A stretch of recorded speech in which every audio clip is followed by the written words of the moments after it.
Hello students, welcome back. बेटा, आप सबको पिछली वीडियो में मैंने बताया था कि इंडिया का जो साइज है और लोकेशन है वो क्या है और कहाँ तक इसका एक्सटेंशन है। अब मैं आपको बताने जा रही हूँ बेटा कि जैसा कि आपने पहले देखा था कि यहाँ पर हमारे गुजरात की साइड जो वेस्टर्न जो लाइन है, लॉन्गिट्यूडनल लाइन है हमारी 68 डिग्री 7 ईस्ट है, और अरुणाचल प्रदेश के इस साइड जो है हमारी 97 डिग्री 25 ईस्ट जो लॉन्गिट्यूड है। इन दोनों के बीच में काफी डिफरेंस है बेटा, नियर अबाउट 30 लॉन्गिट्यूड्स का डिफरेंस है। तो कैसे पता चलेगा बेटा, ये मैं आपको अभी बोर्ड पे समझा भी रखा है, मैं आपको क्लियर कर देती हूँ कि लॉन्गिट्यूडनल डिफरेंस जब हम निकालते हैं बेटा तो 97 डिग्री 25 ईस्ट में से 68 डिग्री 7 ईस्ट को हम जब माइनस करते हैं तो हमारा डिफरेंस आता है 29 डिग्री 18 ईस्ट। और अगर हम बात करें लैटिट्यूडनल एक्सटेंशन की, जो इंडिया का लैटिट्यूडनल एक्सटेंशन है नॉर्थ साइड का है 37 डिग्री 6 ईस्ट नॉर्थ, और 8 डिग्री 4 है साउथ डायरेक्शन में लैटिट्यूडनल एक्सटेंड, यानी India near about 30 latitudes lines के बीच में सिचुएटेड है। और अब आप इसको इसमें माइनस करके भी देख सकते हैं, 37 डिग्री 6 के पीछे हम 0 लगा सकते हैं बेटा। तो इसमें से हमने माइनस किया 8 डिग्री 4 को, जो कि हमारा नियर अबाउट 29 डिग्री 2 और 0 आया है। तो नियर अबाउट 30 दोनों का डिफरेंस निकला, जिसका मीनिंग है कि इंडिया नियर अबाउट 30 लैटिट्यूड्स और नियर अबाउट 30 लॉन्गिट्यूड्स के बीच में लोकेटेड है।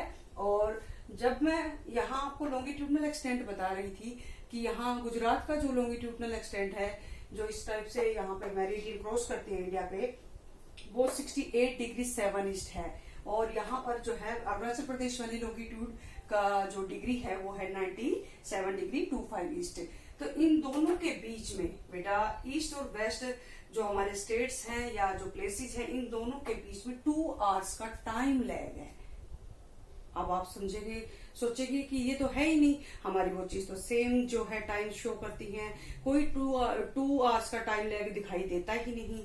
तो ये बेटा सिर्फ उस वजह से है, जो कि मैं आपको पहली वीडियो में बता चुकी हूँ कि हमने मिर्जापुर प्लेस से जो है अपनी टाइम मेरिडियन सेट की हुई है, वहां से सभी वो चीज का टाइम एक जैसा सेट किया हुआ है।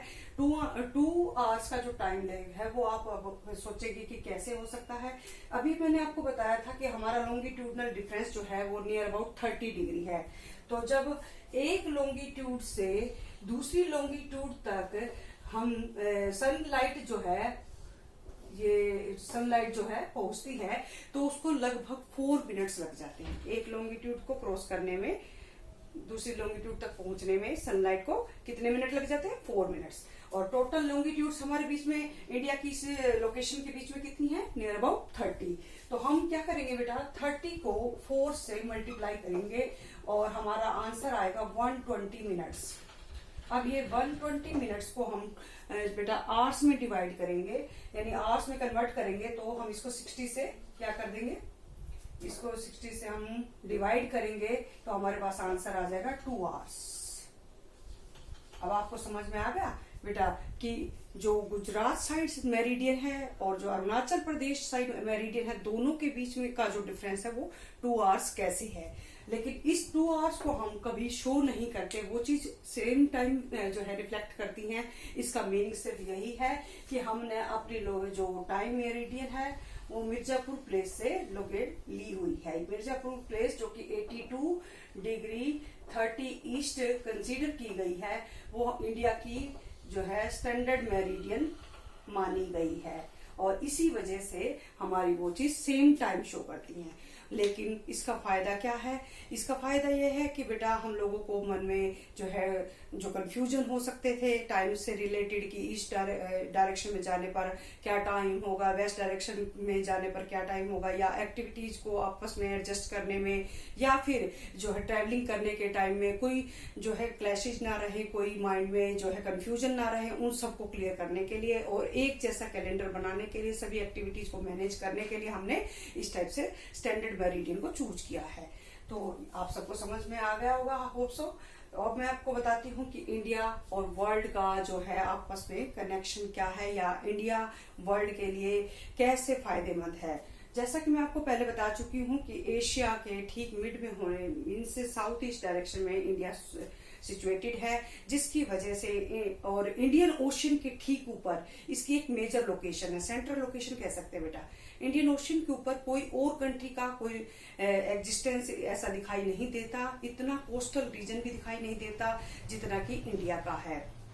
अब इंडिया की ये जो पोजीशन है आप देख सकते हैं यहाँ पर कि इंडियन ओशन के ठीक ऊपर इंडिया की ये लोकेशन, और स्पेशली डेक्कन जो हमारा ट्रैप है या डेक्कन जो हमारा पेनिनसुलर पोर्शन है वो ईस्टर्न पोर्ट्स की हेल्प से और वेस्टर्न पोर्ट्स की हेल्प से ईस्टर्न कंट्रीज को वेस्टर्न कंट्रीज के साथ वेल कनेक्टेड है, और हम काफी सारे देशों के साथ ट्रेड रिलेशनशिप किए हुए हैं, साथ ही साथ कमोडिटीज को भी हम एक्सचेंज करते हैं, साथ ही साथ हम आइडियाज अपने कल्चर को भी स्प्रेड कर पाते हैं। आज से नहीं बेटा, ये तो सदियों से होता आ रहा है, यानी पुराने समय से ही जब हमारे यहाँ पर रामायण के जो विचार थे, उपनिषद के जो विचार थे, या पंचतंत्र की जो कहानियां थी, या फिर हमारे न्यूमेरिकल्स थे, या डेसिमल सिस्टम था जो इंडिया में सबसे पहले इन्वेंट हुआ था, वो सब यूरोप के अदर कंट्रीज में भी तभी स्प्रेड हो पाया था क्योंकि उनके जो ट्रेडर्स थे, उनके जो ट्रेवलर्स थे वो इंडिया में आया करते थे, और इंडिया के ट्रेवलर्स भी वहां जाकर अपना ट्रेड कंडक्ट किया करते थे। दोनों की वजह से ही इन आइडियाज को स्प्रेड करने में हेल्प मिली। कमोडिटीज को, जो इंडिया की स्पेशल कमोडिटीज कौन सी थी जो मर्चेंटीज कहलाती थी, वो थी बेटा स्पाइसीज और मुस्लिम नाम का जो कपड़ा था, बहुत ही मलमल का कपड़ा जिसे कहा जाता था, बहुत ही फाइन जो उसका स्ट्रक्चर था, जिसकी वजह से उसकी वर्ल्ड मार्केट में काफी डिमांड थी। न्यूमेरिकल्स और डेसिमल भी इंडिया की ही एक मतलब इनोवेशन कही जा सकती हैं, जिसकी वजह से जो है वर्ल्ड के अलग अलग कंट्रीज को जो है आपके इसमें कैलकुलेशन में काफी हेल्प मिली। और उसके बाद मैं आपको बता रही हूँ कि जब इंडिया से अदर यूरोपियन कंट्रीज ने के ट्रेवलर्स ने आना शुरू किया था तो उन्होंने बेटा काफी लॉन्ग उन्हें डिस्टेंस कवर करना पड़ता था। मान लो अगर हम बात करते हैं यहाँ पर यूरोप है, और यूरोप से लोग जब आते थे इंडिया में तो उन्हें ये पूरा अटलांटिक ओशन को क्रॉस करते हुए और इस साइड से ऐसे करके वो ऐसे आए थे, तो काफी एक लॉन्ग डिस्टेंस उन्हें कवर करना पड़ा था, जिसको आखिरकार बाद में ओशनिक रूट सर्च करने की जो है एक जरूरत महसूस की गई, और जिसके लिए स्वेज कैनाल को फॉर्म किया गया, जो कि यूरोप और अफ्रीका के ठीक बीच में से और इसमें एशिया के ठीक बीच में से यहाँ से ये स्वेज कैनाल का फॉर्मेशन किया गया, जिसे बाद में 1869 में ओपन कर दिया गया सबके लिए, जिसकी वजह से यूरोपियन जो ट्रेवलर्स थे या जो ट्रेडर्स थे उनको आने में बहुत ज्यादा इजीनेस फील हुई, यानी उनका डिस्टेंस कम हो गया, टाइम भी बचा, एनर्जी भी बची। 7000 किलोमीटर का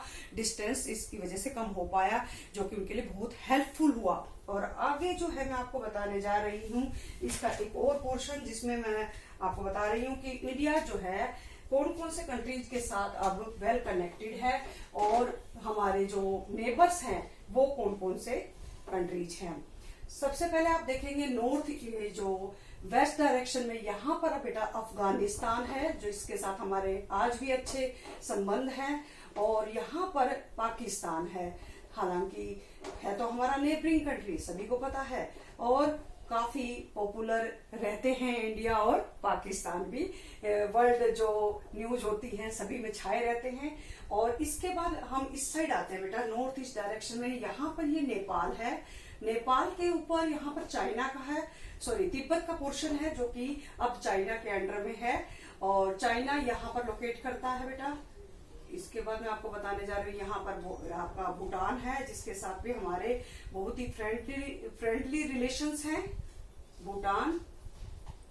और यहाँ ईस्ट डायरेक्शन में बेटा 2 कंट्रीज हैं जो कि इसके बहुत ही अच्छे नेबर्स हैं, म्यांमार और बांग्लादेश। ये बांग्लादेश ये ईस्ट डायरेक्शन के कंट्रीज माने जाएंगे। और इसके साउथ डायरेक्शन में बेटा ये जो आपको एक ड्रॉपलेट्स दिखाई दे रही होगी, यानी रेन ड्रॉप की तरह इसका जो है स्ट्रक्चर दिखाई दे रहा है, ये क्या है, श्रीलंका। ये भी हमारा एक बहुत अच्छा पड़ोसी देश है श्रीलंका। और इसके अलावा एक और कंट्री है जो साउथ साइड में है और इंडिया के साथ उसके वेल कनेक्शन है, वो है हमारा यहाँ पर आपके जो लक्षद्वीप आइलैंड आपने लोकेट किए थे, पिछले वीडियो के अंदर देखा था, उसके ठीक नीचे कुछ और डॉट्स दिखाई देंगे। ये वो आइलैंड्स हैं जिन्हें हम मालदीव्स कहते हैं। ये मालदीव कंट्री है बेटा, जो कि बहुत ही फ्रेंडली रिलेशनशिप में इंडिया के साथ जो है सरवाइव करता है।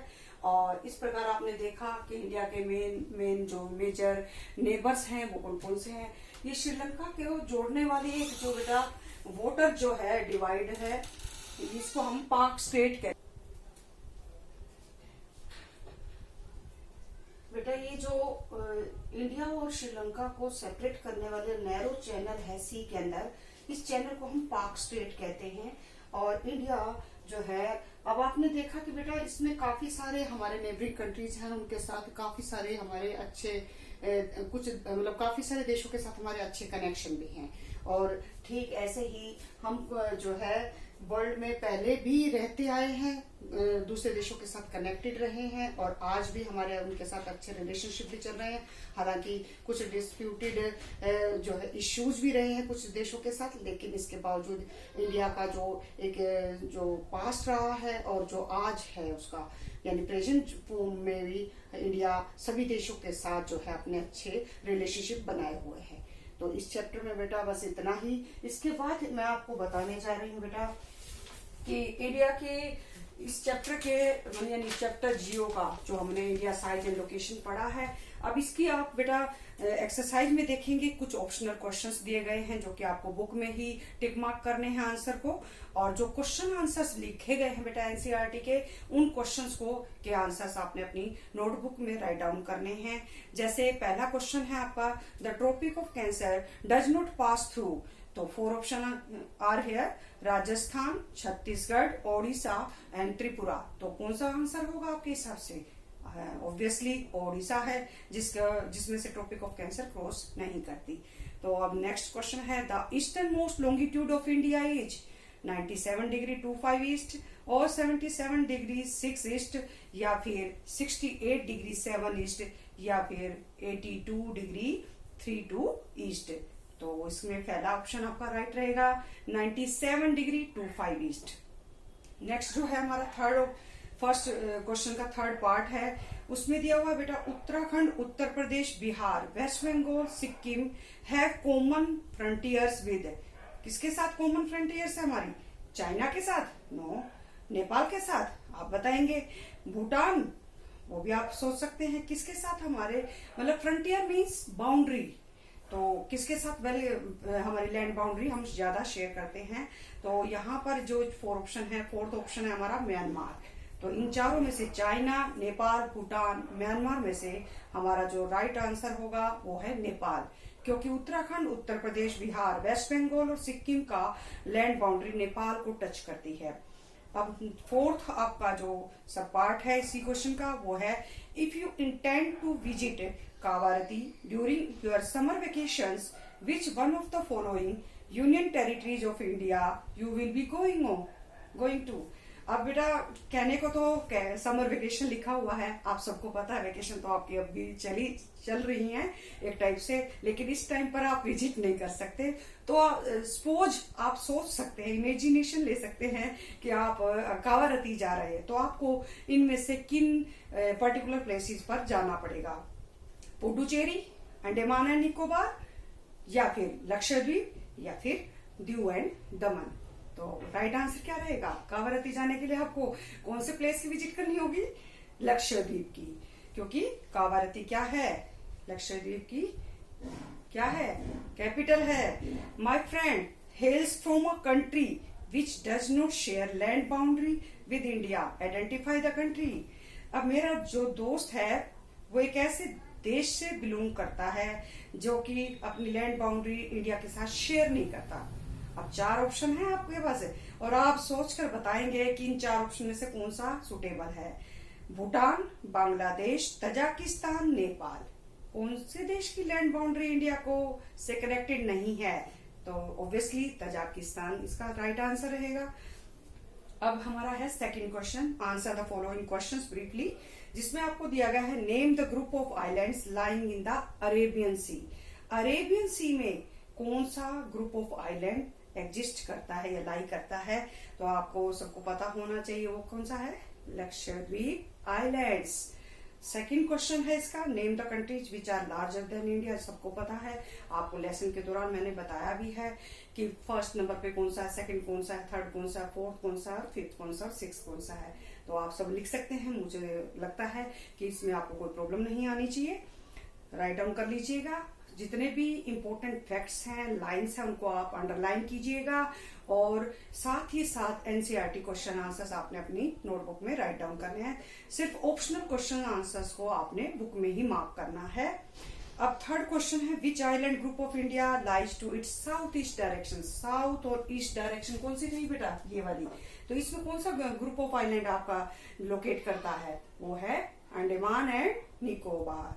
Which island countries are our southern neighbours, अब सदर्न नेबर्स भी हैं और आइलैंड कंट्रीज भी हैं, दोनों बातें हैं। तो आइलैंड किसे कहते हैं, पहले तो आपको ये क्लियर होना चाहिए।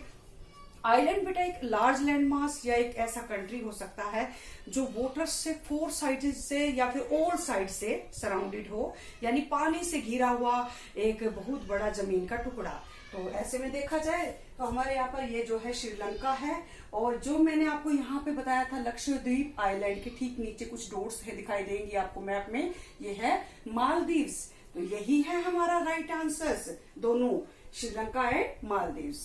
तो आई थिंक आपको क्लियर हो गया होगा। तो अब थर्ड क्वेश्चन जो है, the sun rises 2 hours earlier in Arunachal Pradesh as compared to Gujarat in the west, but the watches show the same time. How does it happen? तो आप सबको मैं लेसन को पढ़ाते टाइम सब कुछ क्लियरली और डिटेल में समझा चुकी हूँ, क्योंकि लॉन्गिट्यूडनल एक्सटेंट काफी बहुत ज्यादा है, डिस्टेंस बहुत ज्यादा है, और सनलाइट को पहुंचने में कितना टाइम लग जाता है वो कैलकुलेशन सब कुछ आपको इस आंसर में राइट करनी होगी। फोर्थ क्वेश्चन है, the central location of India at the head of the Indian ocean is considered a great significance, यानी इंडियन जो ओशियन है ठीक उसके ऊपर इंडिया की लोकेशन, सेंट्रल लोकेशन उसके लिए या वर्ल्ड के लिए कैसे सिग्निफिकेंट रोल प्ले करती है या इसका फायदा कैसे मिलता है। तो देखिए बेटा, इंडिया की जो सेंट्रल लोकेशन है ये इसके क्लाइमेट को भी अफेक्ट करती है, ये हमारे ट्रेड को भी जो है एक पॉजिटिव साइन है हमारे ट्रेड के लिए भी, और इसके साथ साथ सी पोर्ट्स जो हमारे स्टेब्लिश हो चुके हैं, फ्लोरिश हो चुके हैं, उस वे में भी फिशरी डिपार्टमेंट के लिए भी बहुत ज्यादा फायदेमंद है। हम ईस्टर्न कंट्रीज और वेस्टर्न कंट्रीज के साथ वेल कनेक्टेड है, और एंशिएंट टाइम से ही ये जो है सी रूट से हमारा ट्रेड उनके साथ होता रहा है, आइडियाज को स्प्रेड करने में यूजफुल रहा है, और भी काफी सारे इसके जो है हमें फायदे मिले हैं। इस प्रकार आपने देखा बेटा, ये चैप्टर यहीं पर कंप्लीट हुआ।